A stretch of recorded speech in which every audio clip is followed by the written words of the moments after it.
From a remote village, he rose through revolution and war, until an entire nation stood beneath his shadow. He promised to transform China in a single generation. But the dream demanded a price no one could fully count.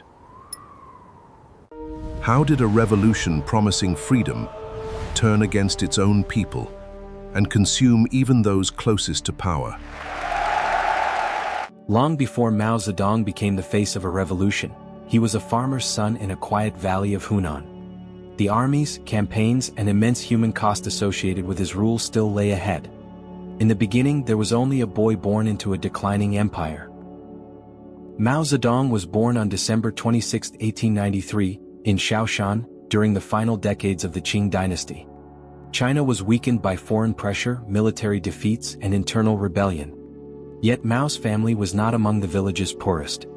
His father, Mao Yichang, had become a prosperous farmer and grain trader. His mother, Wen Qimei, was a devout Buddhist remembered for her compassion.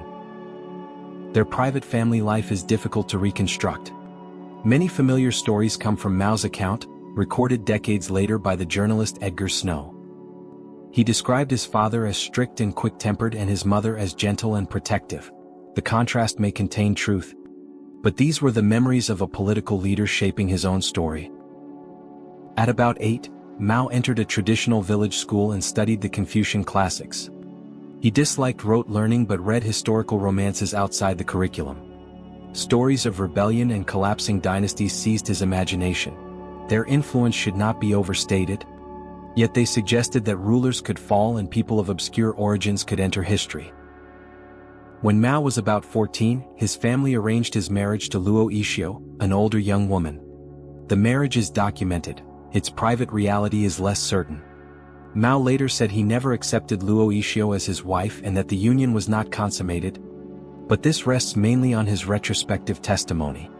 Luo Yixio lived in the Mao household and died in 1910. The experience appears to have strengthened Mao's opposition to arranged marriage.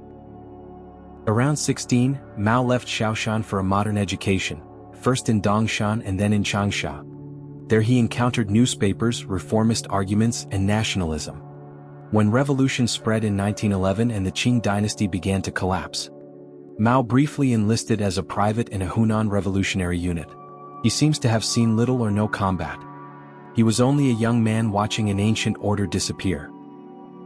After several false starts, Mao entered Hunan First Normal School, studying there from 1913 to 1918. Teachers such as Yang Changji introduced him to the debates transforming educated China. Mao read New Youth, joined student politics, and helped organize the New People's Study Society. His beliefs remained unsettled. Nationalism, liberal reform, anarchism, and socialism competed for his attention. In 1918, Mao traveled to Beijing and found poorly paid work in the Peking University Library under Li Dajiao, an early Chinese interpreter of Marxism. Mao stood at the edge of this intellectual world. Yet he read and listened as the Russian Revolution made radical change appear possible. The May 4th protests of 1919, driven partly by anger over Japan's gains in Shandong under the Versailles settlement, turned unrest into a wider awakening. Back in Changsha, Mao edited the Xiang River Review, organized students, and challenged Hunan's warlord government. His language sharpened, but Marxism had not yet become his final answer. Mao Zedong had not built an army, commanded a party, or ruled a nation. He was still a young teacher and activist. But he had learned that empires could fall and ideas, joined to organization, could become weapons. Part 2, The Party is Born. By 1920, China's empire was gone, but peace had not followed. Warlords divided provinces, foreign powers retained privileges, and the republic seemed unable to defend itself. To Mao Zedong and many of his generation, reform no longer appeared sufficient. Moving between Changsha, Beijing, and Shanghai, Mao read Marxist works and met radical intellectuals. In late 1920, he described himself as a Marxist, in theory and to some extent in action. His conversion was gradual, passing through nationalism, anarchism, and democratic reform. Marxism offered an explanation for China's weakness and a disciplined theory of revolution. That year, Mao married Yang Kaihui, daughter of his former teacher Yang Changji. Unlike his arranged union with Luo Yixio, this was a chosen relationship. Yang Kaihui was educated, politically active, and became a communist organizer. In July 1921, Mao traveled to Shanghai as a Hunan delegate to the First National Congress of the Chinese Communist Party. 13 Chinese delegates attended, representing roughly 50 members. After police attention threatened the meeting, its final session moved to a boat near Jiaxing. Some details come from later recollections, but Mao was not yet the party's master. He was one founder among several. Qin Duxiu possessed greater authority. Back in Hunan, Mao built party branches and labor organizations. Communists helped organize workers in Changsha and the Anyuan mining district. Yet the party remained small.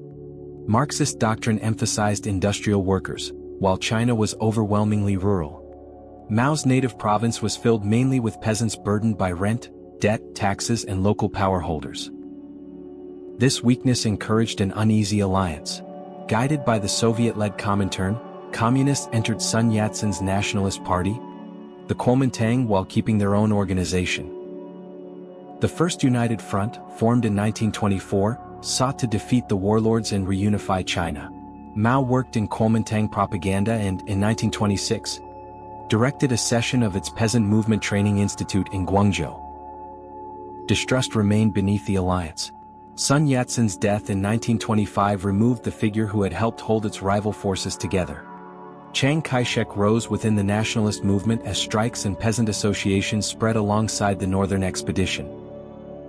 For the nationalists and communists, the expedition promised to end the power of the warlords. But for landlords, merchants, conservative officers, and foreign interests, the growing movement carried another threat. What had begun as a national revolution appeared to be turning into a social revolution. Mao increasingly turned his attention toward the countryside. In early 1927, he investigated peasant movements in several Hunan counties and wrote his report on an investigation of the peasant movement in Hunan. He argued that peasants were not merely a passive mass waiting for urban revolutionaries to lead them. They possessed the numbers and anger required to overturn village hierarchies themselves. In some areas, peasant associations challenged landlords, religious authorities, clan leaders, and customs that had governed rural life for generations. The report reflected a genuine wave of rural mobilization. Yet its sweeping confidence also served Mao's political argument and should not be read as a neutral description of every village in Hunan. Violence, local rivalries, and differing peasant interests made the countryside more complicated than any single report could capture. Then the alliance collapsed. On April 12, 1927, forces aligned with Chiang Kai-shek began a violent purge of communists and labor activists in Shanghai. Arrests and killings spread to other cities. The nationalist government in Wuhan, which had initially continued cooperating with the communists, later expelled them as well. Estimates of the death toll from the broader repression vary, and surviving records are incomplete. Its political effect, however, is clear. The First United Front was destroyed, communist networks were shattered, and thousands of activists were killed, imprisoned, or forced into hiding. The small party Mao Zedong had helped establish was driven underground. Its urban strategy lay in ruins, and survival demanded another road. For Mao Zedong, that road led away from China's great cities and into the mountains, where political argument would soon become armed rebellion. Part 3: The Mountains and the Gun. In September 1927, Mao Zedong helped lead the autumn harvest uprising along the Hunan-Jiangxi border. Communists expected peasants, workers, and rebellious soldiers to seize towns and threaten Changsha. Instead, the uprising was defeated. Mao abandoned the attack on the provincial capital and led survivors south. The defeat pushed him toward another road. The survivors entered the Jinggang Mountains, a remote borderland with little government control. Mao worked with local armed groups to turn soldiers, bandits, and peasants into a revolutionary force. In 1928, troops commanded by Zhu De and Chen Yi joined him, helping form the Chinese Red Army. Weapons, food, and medicine were scarce. Mao emphasized mobility, political instruction, and relations with villagers. Soldiers were ordered to limit damage and pay for supplies when possible. These rules were not always obeyed, but they distinguished the communists from many armies crossing rural China. The revolution also relied on coercion. Land was confiscated and redistributed, while landlords and alleged counter-revolutionaries faced imprisonment, humiliation, or execution. Class labels were applied unevenly, and village rivalries could become political accusations. During the anti-Bolshevik League purges and the 1930 Fujian incident, communist soldiers and local officials were arrested, tortured, or killed. The number of victims remains disputed, and responsibility extended beyond one person. Mao, however, supported the purge and strengthened his position through it. The revolutionary base was therefore not merely a refuge from nationalist repression. It was also a place where the communists exercised authority, punished suspected enemies, and fought among themselves over who would control the movement. In 1930, nationalist authorities arrested Yang Kaihui in Hunan and executed her. Later communist accounts state that she refused to denounce Mao, although the precise words attributed to her cannot be independently confirmed. By then, Mao had formed a relationship with He Zhejian in the mountain base.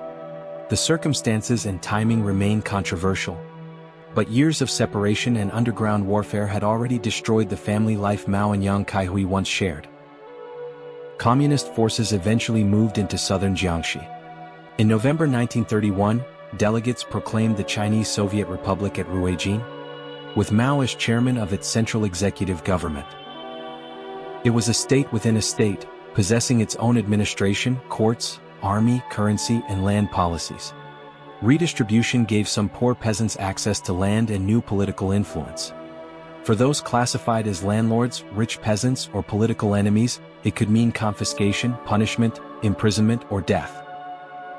The borders between economic reform, revenge, and political terror were not always clear. Mao's authority remained contested. Central party leaders, including some who had studied in Moscow, often favored more conventional military methods. Mao lost influence over certain decisions while remaining an important political and military figure. Later official histories sometimes credited Mao with nearly every communist victory of this period. The reality was more complicated. Command and strategy were shared among leaders including Zhu De, Zhou Enlai, Peng Dehuai, and others. Their relationships were marked by cooperation, rivalry, and changing political alliances. Chiang Kai-shek launched repeated encirclement campaigns against the Jiangxi base. The Red Army defeated the earlier offensives through mobility, ambush, and attacks against isolated nationalist units. The Fifth Campaign, beginning in 1933, was different. Nationalist troops advanced behind fortified blockhouses, slowly denying the communists food, territory, and room to maneuver. Communist commanders responded with costly positional warfare that reduced the advantages of guerrilla tactics. Otto Braun, the Comintern military advisor known in China as Li Da, is often blamed for this failure. His advice was influential, but historians question explanations that make one foreign advisor solely responsible for decisions taken by several communist leaders. By the autumn of 1934, the Jiangxi Soviet could no longer be held. Its villages had been drained of supplies, its territory was shrinking, and its soldiers were exhausted. In October, the Central Red Army broke through the encirclement and began a retreat toward an unknown destination. It would later be remembered as the Long March. At the time, it was an escape from defeat. Part 4, The Long March. The Red Army left Jiangxi in October 1934 carrying weapons, documents, and wounded men, without knowing where it would settle. What became known as the Long March was not one journey by a single army, but several retreats along different routes. It began not as a victory but as an escape from disaster.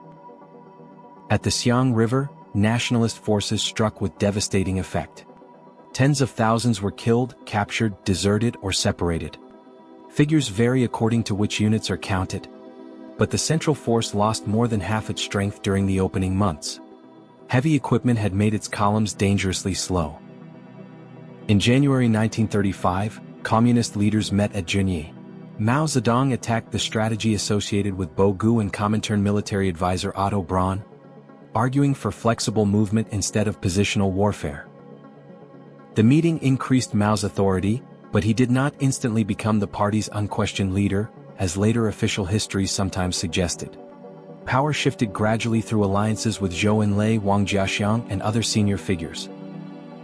Under the new command arrangement, the Red Army crossed and recrossed the Qishui River, confusing its pursuers before moving north toward the Dadu River. The seizure of Luding Bridge became one of the revolution's most celebrated stories. According to the heroic version, selected soldiers crossed exposed iron chains while nationalist defenders fired at them from the opposite bank. The crossing occurred and was strategically important. However, historians continue to dispute the strength of the defenders, the number of casualties, and the intensity of the fighting. Later propaganda almost certainly transformed a difficult military operation into a carefully polished legend. Beyond the river waited snow-covered mountains, high passes, and marshy grasslands. Hunger, disease, exposure, exhaustion, and fighting destroyed entire units. The marchers also crossed regions inhabited by Tibetans, and other non-Han peoples. Communist accounts emphasized cooperation and promises of ethnic equality. Local memories, however, also preserve experiences of requisitioning, conflict, and fear. These encounters were more complicated than the later heroic narrative suggested. The Red Army itself nearly divided. Mao clashed with Zhang Guotao, whose forces were larger and who favored a different route and political command.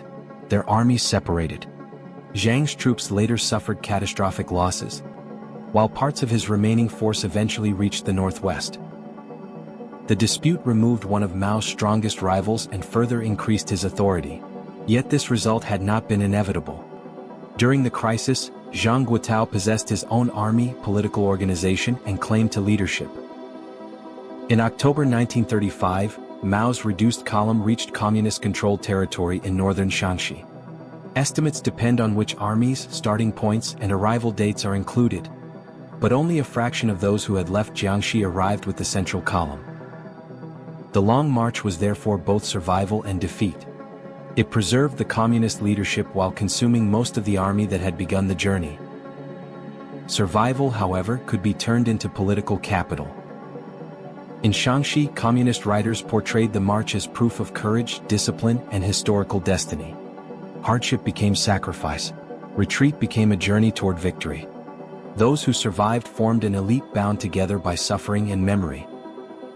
In 1936, American journalist Edgar Snow reached the communist base and interviewed Mao and other leaders. His book Red Star Over China introduced foreign readers to the image of a modest revolutionary commander living in a cave settlement. Snow recorded genuine observations and spoke with numerous participants. Yet Mao also used the interviews to shape his biography, explain the communist cause, and give the Long March a meaning larger than military survival. Meanwhile, Japanese expansion was deepening China's national crisis. In December 1936, the generals Zhang Xueliang and Yang Huqing detained Chiang Kai-shek at Xi'an. They demanded that he end the campaign against the communists and concentrate on resisting Japan.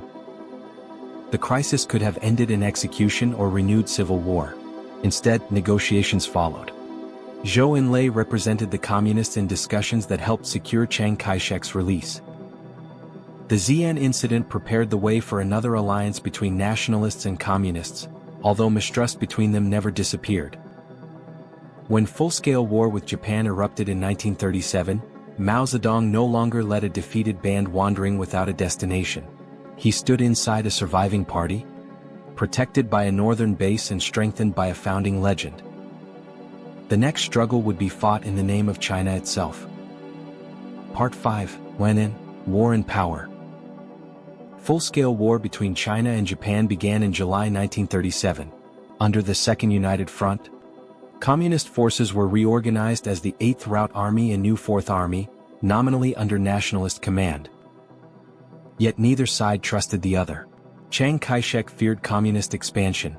Mao Zedong expected civil war to return. Nationalist armies fought most of the large conventional battles and suffered enormous losses. Communist forces usually operated behind Japanese lines, attacking transportation networks and building rural bases.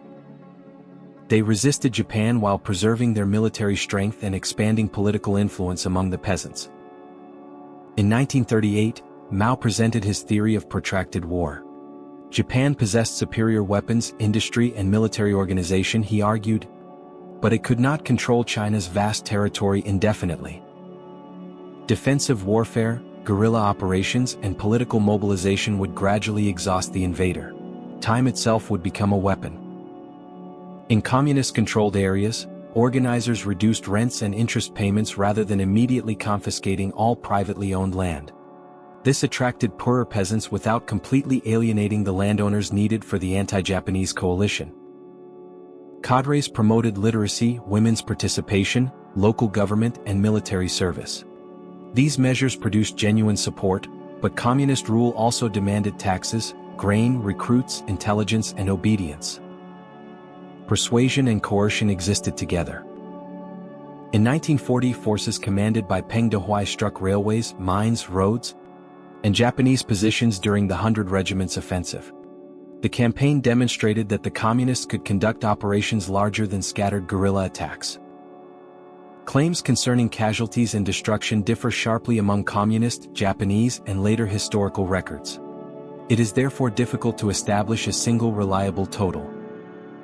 The offensive damaged Japanese transportation networks, but it also revealed the growing strength of communist forces. It was followed by brutal Japanese counter-campaigns involving widespread burning, killing, and looting across parts of northern China. Villages suspected of supporting guerrillas could lose their food, homes, and inhabitants. Once again, civilians paid much of the price for military strategy. The alliance between nationalists and communists continued to decay. In the 1941 New Fourth Army incident, nationalist forces surrounded and attacked the communist column. Both parties still spoke publicly of national unity. Behind the language of cooperation, however, each side was preparing for the conflict expected after Japan's defeat. Yan'an became the center of Mao's growing authority. Students, writers, artists, and political activists traveled there believing that they were entering a community founded on equality and sacrifice. The cave dwellings and simple uniforms were real, but they also formed part of a carefully cultivated image. Behind this appearance of austerity stood an expanding administration, political schools, propaganda offices, military institutions, and security services. Beginning in 1942, the Yan'an rectification movement required party members to study approved texts, criticize their own thinking, and confess political errors. The campaign strengthened discipline and helped absorb thousands of new recruits. It also weakened Mao's rivals and established his interpretation of Marxism as the party's accepted truth. Under the security apparatus associated with Kang Sheng, alleged spies and disloyal members could face isolation, forced confessions, psychological pressure, and sometimes physical abuse. The number of people who died during the campaign remains uncertain. Some later accounts differ greatly in their estimates and descriptions. The use of coercion, however, is well documented. At the Yan'an Forum on Literature and Art, Mao argued that culture should serve workers, peasants, soldiers, and the revolutionary cause. This principle encouraged writers and artists to create accessible work for a largely rural population.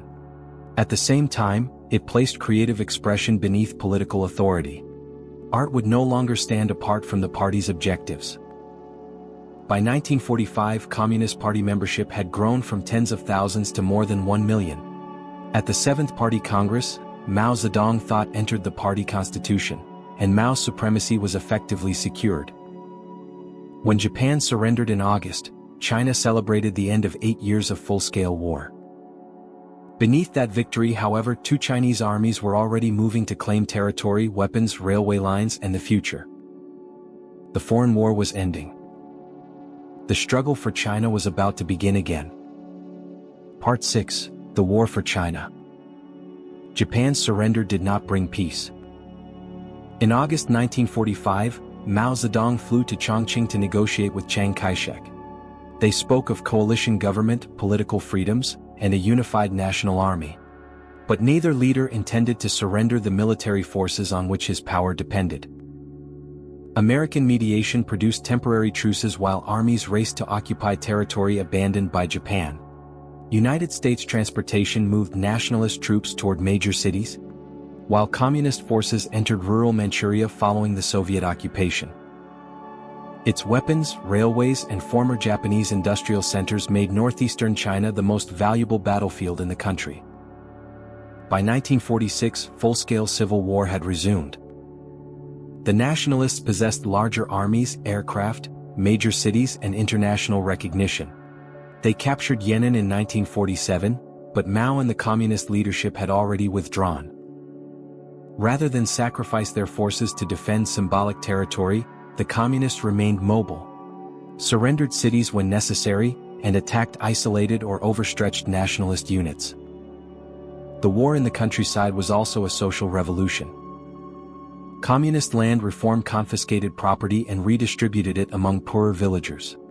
For many peasants, the revolution offered land, political influence, and freedom from debts that had shaped their families' lives for generations.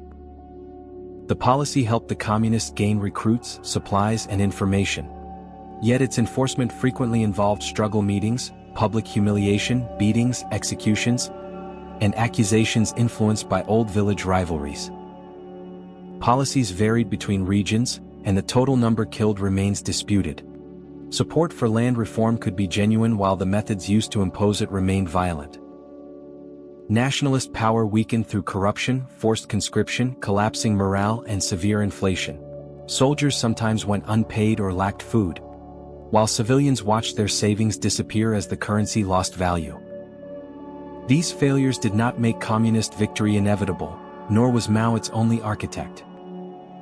Commanders including Lin Biao, Liu Boqing, Qin Yi, Su Yu, and Peng Dehuai directed major campaigns. Political organizers recruited villagers, while enormous numbers of civilian laborers carried ammunition, food, and wounded soldiers. The human cost appeared with terrible clarity at Changchun in 1948. Communist forces blockaded the nationalist-held city until its defenders surrendered. Civilians trapped between the opposing armies slowly exhausted their food and began to starve. Estimates of the number who died range from tens of thousands to well above 100,000. The surviving evidence does not provide a universally accepted total. Responsibility extended beyond one commander or decision. Nationalist authorities continued defending the city while its population suffered. But communist commanders deliberately used hunger as military pressure. Mao's central leadership ultimately supported the siege. Victory was purchased with civilian lives. 3 campaigns decided the war. During the Liaoshen campaign, communist forces secured Manchuria. At Huaihai, major nationalist armies were surrounded and destroyed or forced to surrender across central China. During the Pingjing campaign, Beijing, then officially called Beiping, surrendered without the devastation feared from a prolonged assault. Civilian porters played an essential role in communist logistics. Later propaganda transformed this complicated mixture of voluntary support, political organization, obligation, and coercion into an image of effortless national unity. By early 1949, the military balance had collapsed. Communist armies crossed the Yangtze River and captured Nanjing in April. Shanghai fell in May. Chiang Kai-shek and the nationalist government withdrew to Taiwan, carrying troops, state assets, official records, and the hope of one day returning to the mainland. On October 1, 1949, Mao Zedong stood above Tiananmen Square and proclaimed the People's Republic of China. For his supporters, the moment promised national unity, an end to foreign humiliation, and the transformation of an unequal society. For defeated nationalists, landlords, religious communities, business owners, and others uncertain of communist rule, it marked the beginning of exile, dispossession, or fear. Mao had achieved what once appeared impossible. The provincial activist from Hunan now ruled most of the world's most populous country. But military victory had not answered the deeper question of how that country would be governed. The revolutionary had captured the state. He was about to discover what unlimited power could demand, and what it could destroy. Part 7. Revolution becomes the state. The People's Republic inherited a country damaged by decades of war. Railways were broken, factories stood idle, inflation had destroyed savings, and government authority remained uncertain in many regions. During its first years, the communist state restored order, stabilized the currency, and rebuilt production. For millions of Chinese people, these achievements were real. So was the price of consolidation. The 1950 marriage law outlawed forced marriage, concubinage, child betrothal, and interference with divorce. It gave women legal rights that challenged deeply rooted patriarchal customs. Although enforcement varied and resistance could be fierce. Public health programs, literacy classes, and political organizations also carried the new state into the daily lives of ordinary people. Land reform transferred property from landlords to poorer peasants. For many rural families, it ended generations of dependence and provided access to land for the first time. Alongside redistribution, however, came public accusation meetings, beatings, executions, and permanent class labels. A family's assigned political background could influence education, employment, and social treatment for decades. The campaign to suppress counter-revolutionaries targeted former nationalist officials, secret societies, religious figures, suspected agents, and alleged enemies of the new government. Estimates of deaths across these overlapping campaigns vary widely. Records are incomplete, definitions differ, and some categories cannot be separated with confidence. What is clear is that terror was not merely the result of uncontrolled local officials. Mao Zedong and the central leadership approved mass repression as a means of destroying opposition and securing the new regime. Foreign war accelerated the process. During the Korean War, United Nations forces crossed the 38th parallel and advanced toward the Chinese border. In October 1950, Mao ordered Chinese forces into Korea. He believed intervention would prevent a hostile army from reaching the Yalu River and threatening the newly established People's Republic. Chinese intervention drove United Nations forces south. But it produced years of costly fighting in extreme conditions. Estimates of Chinese military deaths vary considerably according to which forces and causes are included. Mao's own son, Mao Zedong, was killed during an air attack in November 1950. The armistice signed in 1953 left the Korean peninsula divided. China gained prestige by fighting the United States and its allies to a stalemate, but the war also deepened its diplomatic and economic isolation. At home, wartime mobilization strengthened Communist Party control and justified further campaigns against suspected internal enemies. Economic transformation followed a Soviet model. The first five-year plan concentrated investment on steel, coal, machinery, electricity, transportation, and large state-owned industries. Soviet loans, engineers, technical specialists, and industrial designs assisted the program. Industrial output grew rapidly, major construction projects appeared, and urban employment expanded. Yet agriculture and consumer goods received less investment, creating imbalances that would soon become dangerous. Mao also accelerated the collectivization of agriculture.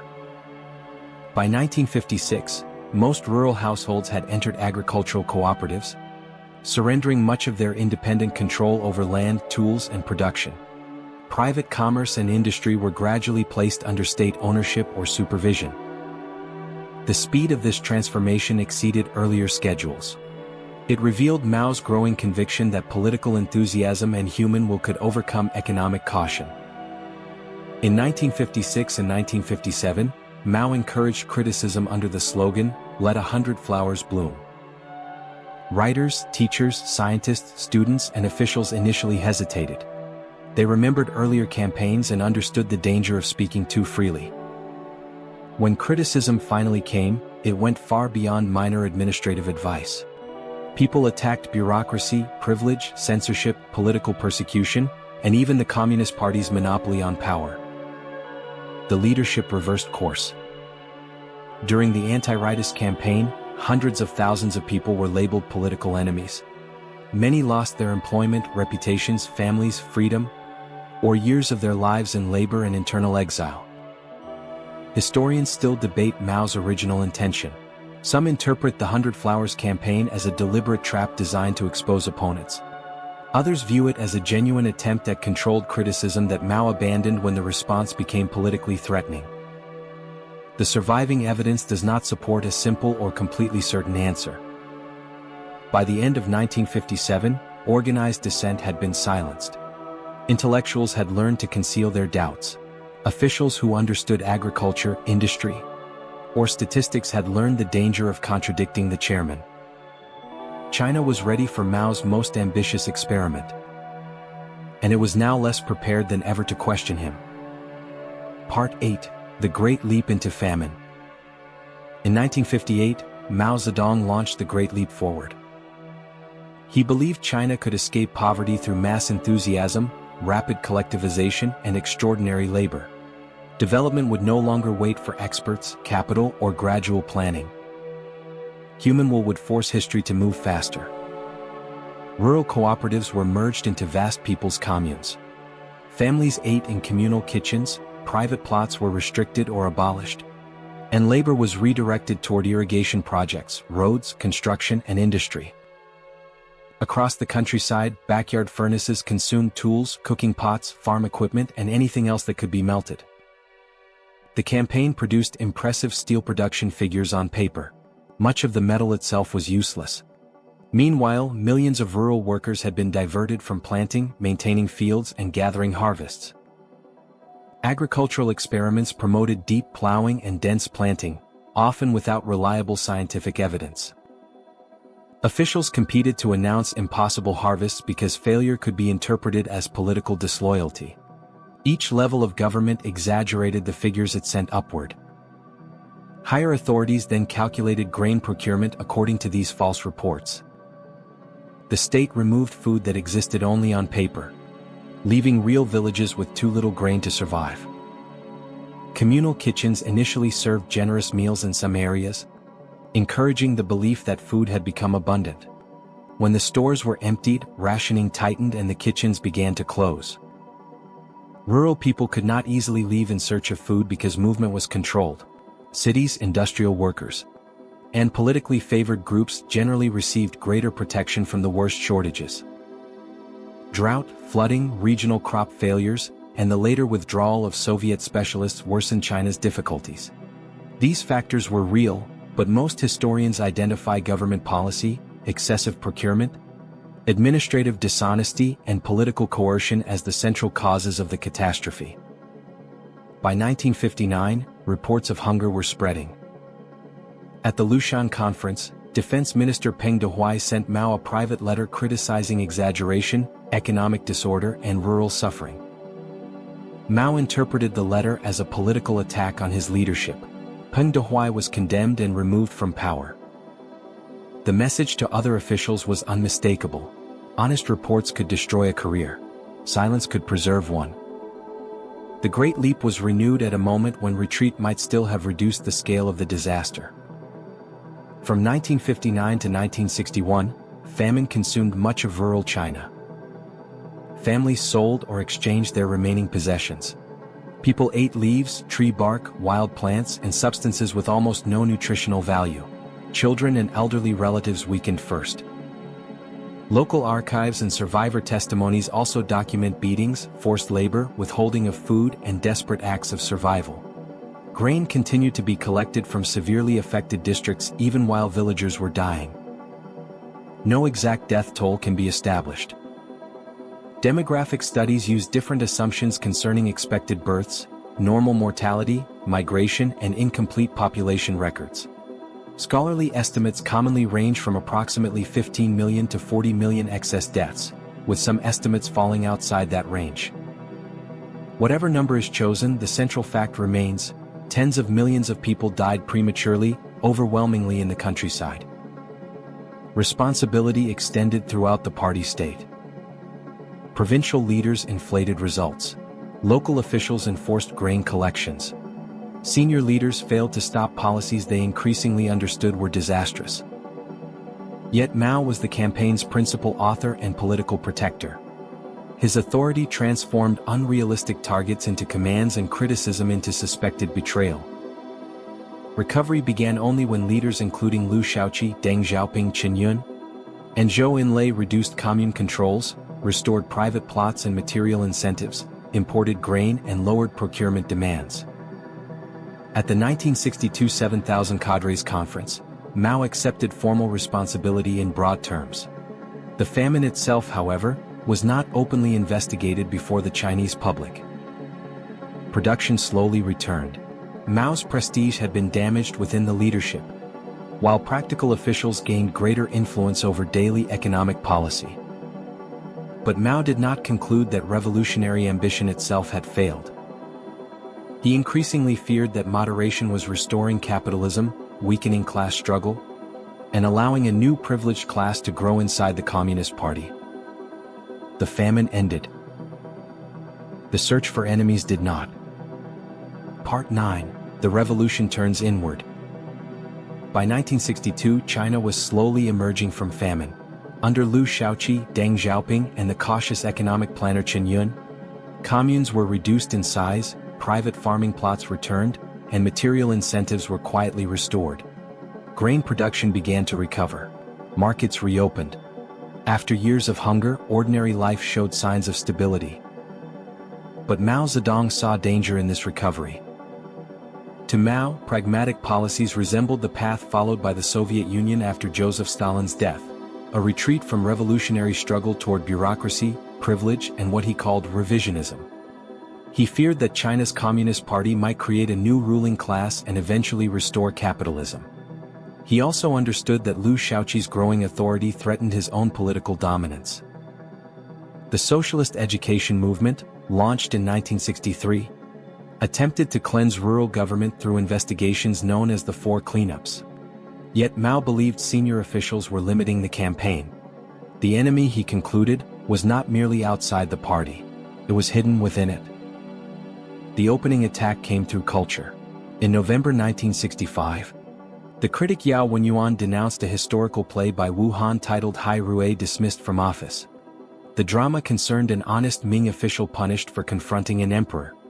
Mao supporters treated it as a disguised defense of Ping Dehuai, though historians continue to debate how deliberately the play was written as a political allegory. In May 1966, a party notification announced the beginning of what became the Great Proletarian Cultural Revolution.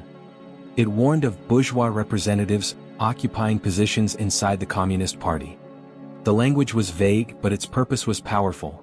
Anyone could be accused and no rank offered permanent protection. That summer, Mao appeared to swim across the Yangtze River, a carefully publicized demonstration that the 72-year-old chairman remained vigorous. Soon afterward, he called upon China's youth to rebel. Students formed groups known as the Red Guards. At enormous rallies in Tiananmen Square, Mao greeted crowds carrying his portrait and waving copies of quotations from Chairman Mao Zedong. The Little Red Book, promoted by Defense Minister Lin Biao. Mao's message, "Bombard the headquarters," gave young activists permission to challenge teachers, officials, intellectuals, and even their own parents. The Red Guards attacked the Four Olds, old customs, culture, habits, and ideas. Temples were damaged, books burned, homes searched, and historical objects destroyed. People accused of belonging to undesirable social classes were paraded through streets, forced into humiliating struggle sessions, beaten, imprisoned, or killed. The movement was not controlled through a single chain of command. Local rivalries, personal grievances, and competing Red Guard factions shaped much of the violence. Yet Mao had deliberately broken restraints, praised rebellion, and protected radical groups while established institutions collapsed. He did not direct every assault, but he bore central responsibility for creating the political conditions in which such assaults became possible. By 1967, rival factions were fighting one another, sometimes with weapons seized from factories and military units. Production suffered, schools closed, and sections of the government ceased to function. Mao finally relied on the People's Liberation Army to restore order. Revolutionary committees replaced many existing authorities, while millions of urban youths were later sent to the countryside to learn from peasants. For many, this meant years of interrupted education, separation, and hard labor.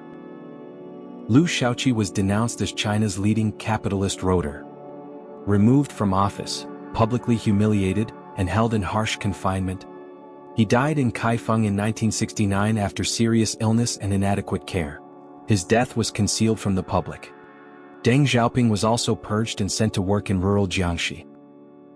At the Ninth Party Congress in 1969, Lin Biao was formally named Mao's successor, but within 2 years the alliance collapsed. In September 1971, Lin died when his aircraft crashed in Mongolia. The official account claimed that he had fled after a failed plot against Mao. Important evidence remains incomplete, and historians still dispute the precise sequence of events and the extent of Lin's personal involvement. The man presented as Mao's closest companion had vanished into the night sky. The revolution had consumed another heir. And behind the portraits, slogans, and disciplined applause, trust within China's leadership was quietly dying. Part 10: The Last Years in the Long Shadow. After Lin Biao's death in 1971, Mao Zedong remained China's supreme leader. But the political world around him had become increasingly fragile. One chosen successor had been purged and left to die in confinement. Another had disappeared in a plane crash under circumstances that remained uncertain. The revolution had destroyed many of the institutions and relationships on which stable government depended. Yet while China remained divided at home, Mao prepared a remarkable change in foreign policy. Relations with the Soviet Union had deteriorated into ideological hostility and armed tension along the border. Mao now regarded Moscow as a more immediate threat than Washington. Quiet contacts began with the United States, assisted by Pakistan and followed by Henry Kissinger's secret visit to Beijing in 1971. That October, the People's Republic of China took China's seat at the United Nations. Then, in February 1972, American President Richard Nixon arrived in Beijing. The image of Mao receiving the leader of a country he had condemned for decades was one of the defining scenes of the Cold War. Mao and Nixon did not resolve the deep differences between their governments. The status of Taiwan remained disputed, and formal diplomatic relations would not be established until 1979.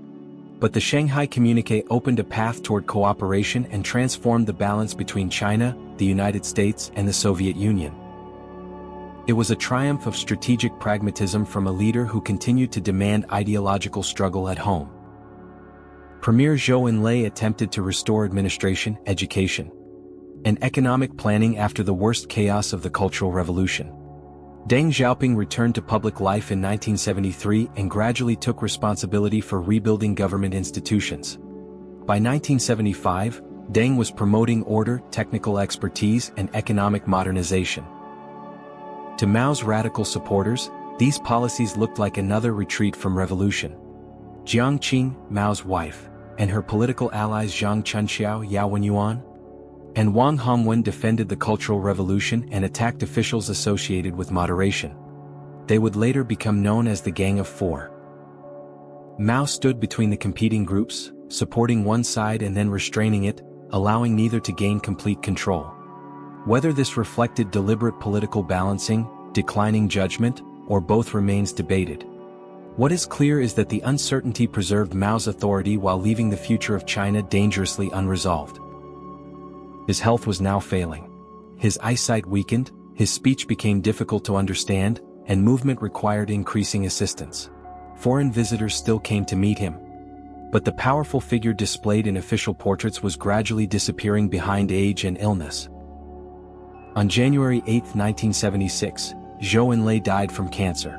Zhou had participated in many of Mao's campaigns, yet he was remembered by numerous Chinese citizens as a restraining and stabilizing presence. Public grief grew rapidly. During the traditional Qingming festival in April, crowds placed wreaths and poems in Tiananmen Square to honor Zhou. Some messages also criticized the radicals and indirectly Mao's rule. When the memorials were removed, demonstrations followed. The authorities suppressed the gathering, declared it a counter-revolutionary incident, and blamed Deng Xiaoping. Deng was once again stripped of his positions. Mao instead elevated the relatively little-known Hua Guofeng, who seemed acceptable to both the radicals and senior officials. But there was no secure succession. China was waiting for a leader whose final decisions had become increasingly difficult to predict. In July, a devastating earthquake destroyed much of Tangshan and killed hundreds of thousands of people. For many, the disaster added to a feeling that an era was approaching its end. On September 9, 1976, Mao Zedong died at the age of 82. Public mourning was enormous. Some grief was shaped by political ritual and fear, but much of it was sincere. For millions, Mao was inseparable from revolution, national independence, and the founding of the new state. They had never known the People's Republic without him. Less than 1 month later, Hua Guofeng and senior military leaders arrested Jiang Qing and her allies. The Gang of Four fell without a national civil war. The Cultural Revolution was effectively over. Mao's legacy could not be reduced to either worship or condemnation. Under his leadership, a powerful central state was rebuilt across mainland China. Foreign domination was rejected, basic literacy and public health expanded, women gained important legal rights, and foundations for later industrial development were established. But these achievements came beside immense suffering. Political campaigns destroyed lives and silenced criticism. The Great Leap Forward contributed to a famine in which tens of millions died prematurely, though exact estimates remain disputed. The Cultural Revolution brought persecution, fractured families, ruined educations, and damaged China's historical and cultural inheritance. Mao had promised liberation from oppression. He also created a system in which loyalty to one leader could become more powerful than evidence, law, or human life. His portrait still watched over Tiananmen Square. His body was placed inside a mausoleum at its center. The revolutionary who had fought emperors had become the central symbol of the state he created. Mao Zedong had remade China. The scale of that transformation was extraordinary. And so was its cost.